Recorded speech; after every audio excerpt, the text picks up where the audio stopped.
The other day, my mom and I went to Walter Anderson.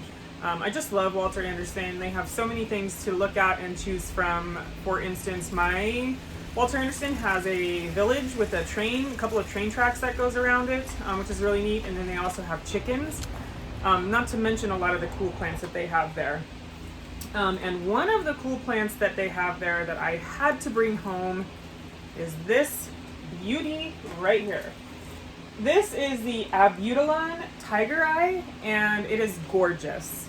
As soon as I saw it, I knew I had to have it. The first one that I saw was a tree, and that one was a little bit out of my price range at $150. And I saw this guy here, and it was the last one on the table. And there were lots of people kind of gawking around this beautiful bush/tree, and I swooped it up without a second thought. This one was $35, which is more reasonable. And so what I'm going to try and do, they say that these trees, bushes, like to be trimmed. They are fast growers. And so I figured, what better thing to do than to try and propagate this bad boy. So what I'm going to do is I'm going to find fresh growth, new growth, supple limbs, if you will, flexible limbs, and I am going to see if I can get a couple of these to root. It's going to take me probably 3 weeks to a month to actually get the process completed to see if they've actually rooted. So this is going to be a video that's going to be over the course of about 3 weeks to a month. So I hope that you will stick around and see how it goes. The first thing though is I'm going to go and through this and check to see if there's any new growth on here. It does look like it was just trimmed before I got it, but this piece right here is broken. So what I might do is just take that, even though it's going to be a short piece, I might just try that because, well, it's already broken. So I'm going to take that one, if I can find my scissors. I also did release about 200 ladybugs in here yesterday. I was starting to see whiteflies again. And so I wanted to do an all-natural kind of way of pest control. So there's about 200 ladybugs in here. And then I also bought this insect killing soap right here. And it does say specifically that it will not hurt or harm the beneficial insects like ladybugs. So I'm going to try the ladybugs first. If that just doesn't seem to work, then I'm going to try this. But let's get right into cutting this plant. And I want to be careful because I don't want to overdo it. But like I said, this one here is broken. And ideally, I would have wanted to cut it like here. So that way I could snip these leaves off and the roots could grow out of there. But that's just not going to happen. So I'm going to snip it here and set it to the side.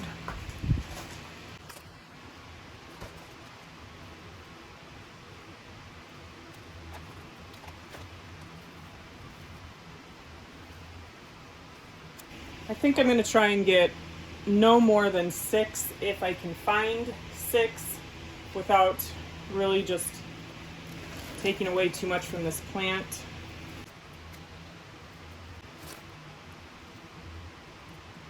And I'm kind of cutting at a 45-degree angle. All right, one more. Okay, now what I'm going to do is just cut off basically. It's kind of a bummer, there's a flower right there. But I'm just going to cut off the bottom leaves, kind of like that. And I'm gonna pinch off the flowers just because I want it, if it's gonna start growing, I want it to focus on the roots as opposed to these flowers here. I'm gonna go ahead and do that to all of these, and then we will get to the next step.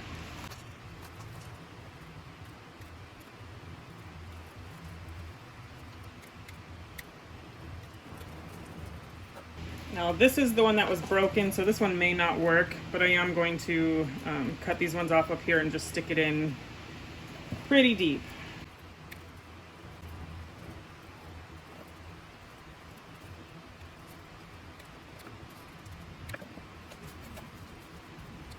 I believe these are also known as Japanese blooming maples, I think. Now I did watch somebody else on YouTube do this successfully. If I can find that video, I will go ahead and link it down below, because I thought it was a really interesting video. But he did his with perlite and then just the rooting hormone. So I'm gonna fill these up with perlite. This is my rooting hormone, and then I'm just going to stick them in there and cross my fingers. Now he was saying the reason that he used perlite was because it allowed for a lot of airflow. So that's what I'm doing. I'm gonna soak the perlite quite a bit until it just starts running out the bottom. All right, I'll say that's probably wet enough. And then I'm gonna dip the ends into this rooting hormone, but first I'm gonna dip it into the water. Now I don't advise doing this, but I'm gonna do it anyways, is just, I don't advise dipping. Let's see if I can get that up higher. Directly into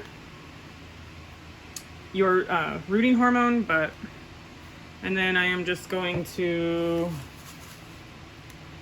I don't want to force it in there, so I'm gonna make a hole, stick that in there, and close it up. And that's what I'm going to do. I'm gonna leave them in here for, I don't know, 3 weeks. If they aren't completely dead before then that's probably a good sign, but it doesn't necessarily mean anything. But yeah, I'm gonna get this finished up, and then we'll come back in 3 weeks. Okay, now that that is taken care of, I'm going to just leave it there and not mess with it too much, but I will make sure to water it every day. And I will update you probably in a week or so just to see if they are still alive. I won't look to see if they've rooted, but I will look just to see if they are turning hard or wilting or anything like that. And then we will go from there. We will see how it goes. But I find this plant to be absolutely beautiful, so stick around to see what's next. Okay, today is May 26th, and it's been about 2 weeks since I did this. I'm not really sure what's going to happen. Kind of just set it down in this tray and just kept it filled with water because this dried out way too easy. I don't know how I'm going to pull one of these out. I don't want to damage any roots if there are any, so I got to think about this for a second.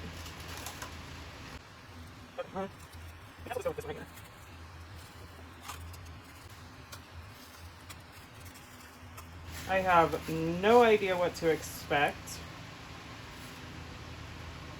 I don't see any root growth on this one.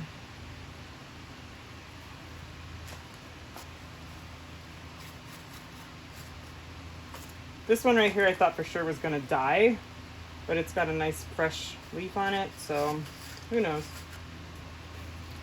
Ah, that one has roots right there. That's awesome. So I'm going to stick this one back in there and let it do its thing.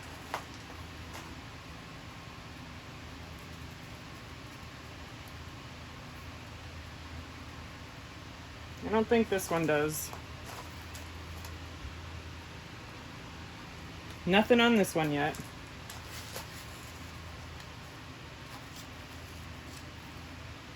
I think this one actually might have a lot of roots on it. I can't really tell for sure, but it's looking, I want to be careful. Yes, Yes, yes, yes. Look at all those roots. Oh my gosh, so cool. Okay. I think this one, I'm not even gonna try and put it back inside there. I'm going to just plant it in its own pot. That is awesome. This one's looking a little worse for the wear here, so let's look at this one.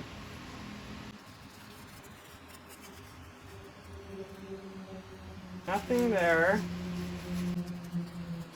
Let's try this one. And nothing on this one.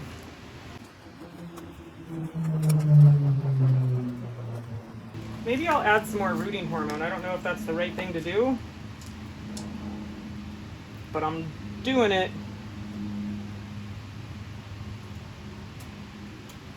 So stoked on that other one. I'm gonna go ahead and check. I don't know, that's pretty exciting to me. So I'm gonna go ahead and stick this guy in its own pot and hopefully it will continue to grow.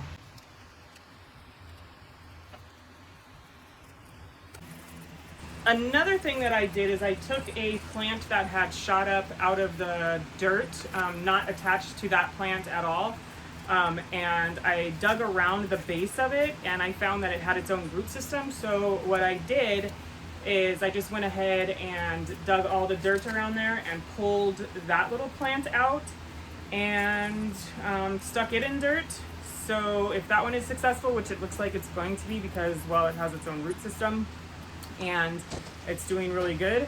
I now turned my 1 Abutilon into, hopefully, fingers crossed, 3 Abutilons, and then I can gift them to my mom and a couple friends if they want them. So I'm going to keep trying this. I'm going to, as the plant matures more and gets more growth on it, I am going to try this again. I really think it's a beautiful plant. So yeah, thank you so much for coming along and watching this video, watching me try and experiment with starting roots on this bad boy, and I'll see you in the next one. I hope that you have a beautiful day. Bye.